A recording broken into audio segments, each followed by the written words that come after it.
le Comité français pour un Iran démocratique, nous l'avons créé au Sénat,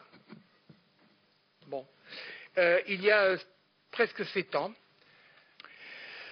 Pendant ces 7 années, le CFID a été aux côtés de la seule force d'opposition organisée à la dictature religieuse en Iran. Des progrès ont été intéressants et nous avons eu le soutien d'une grande majorité de sénateurs et depuis 2011 d'une majorité de sénateurs. Et au même moment, à l'Assemblée nationale également, un comité s'est créé qui aujourd'hui également a une majorité de députés autour de lui. Et d'autre part, nous avons voulu également nous battre pour la protection et la reconnaissance des 3000 membres de la composante principale qui sont les Moudjahidines du peuple dans les camps d'Ashraf et aujourd'hui de Liberty en Irak. Les obstacles ont été multiples, divers, et au cours de cette réunion, je commence par ces derniers parce que ces opposants réfugiés en Irak depuis de longues dates, ils ont déjà été victimes de plusieurs attaques, particulièrement meurtrières, régulièrement, à Ashraf, à Liberty aujourd'hui, où ils ont été réinstallés avec un accord de leur part.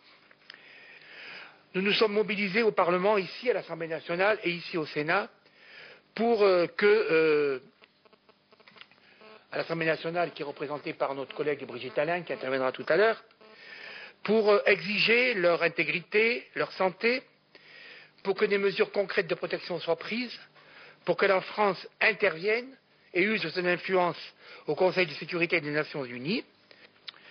En effet, cet acharnement sur les opposants iraniens par le gouvernement de Nouri el-Maliki, le Premier ministre irakien, lui-même très dépendant des diktats du régime iranien, se déroule dans une zone en Irak très touchée par un certain nombre d'événements aujourd'hui que vous avez pu voir dans la presse. Mais voilà quand même un massacre fait d'une façon absolument terrifiante et publique, pas du tout caché, et les médias n'en parlent pas. C'est très très très étonnant. Nous avons ici la chance d'avoir un certain nombre de parlementaires, je sais qu'ils sont actifs et qu'ils essayent de faire comprendre que la France ne veut pas plus longtemps se taire sur ce sujet.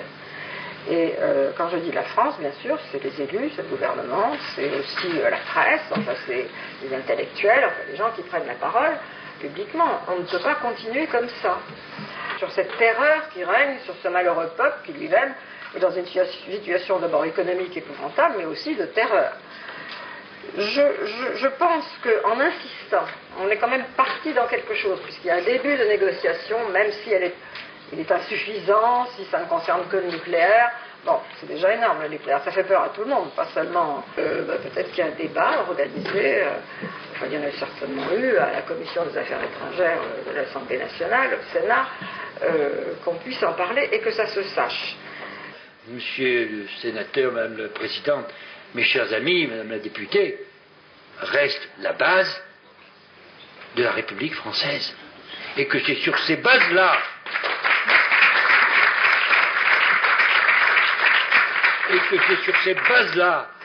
du Conseil national de la résistance qui met toujours en avant le respect de la personne humaine, le respect des droits, le respect de la laïcité, le respect de la démocratie. J'ai pu comprendre, Madame la Présidente, que c'est sur ces valeurs-là que vous meniez le combat. C'est pourquoi vous me trouverez toujours à vos côtés.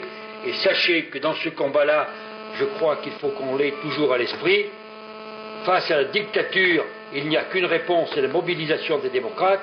Et disons-nous bien tous ensemble, il n'y a pas de dictature modérée. Toutes les dictatures doivent être condamnées de la même façon. Et la France et l'Europe doivent donner l'exemple. Et puis peut-être qu'à partir de là, on déclenchera un vaste mouvement sur lequel les mollahs ne pourront pas résister, parce que lorsque la liberté se lève, elle emporte tout sur son passage, y compris les dictatures que l'on croit effectivement bien installées. Alors je crois, Madame la Présidente, qu'en ce début de 2014, pour nous, un seul souhait, la paix, certes, mais la liberté, la démocratie, la laïcité. S'il y a en Iran tant de gens persécutés, martyrisés, dans des conditions effroyables, tant que le dernier ne sera pas mis en liberté et les droits rétablis, il faudra bien que nous nous battions. Peu importe que nous ayons une tradition, comme on le dit souvent, des droits de l'homme, c'est vrai pour une part de notre histoire, mais nous avons eu aussi des périodes très difficiles où les droits de l'homme ont été mis en cause dans notre propre pays. L'important, c'est que tous les démocrates sachent s'unir au travers des différentes opinions qui peuvent être les leurs et qu'on ne laisse pas les hommes d'affaires faire la politique à la place de nos gouvernements. J'appartiens à la sensibilité gaulliste de l'UMP, et quand on parle des droits de l'homme, de liberté, d'esprit de résistance, pour moi, ça me parle, ça me fait frémir.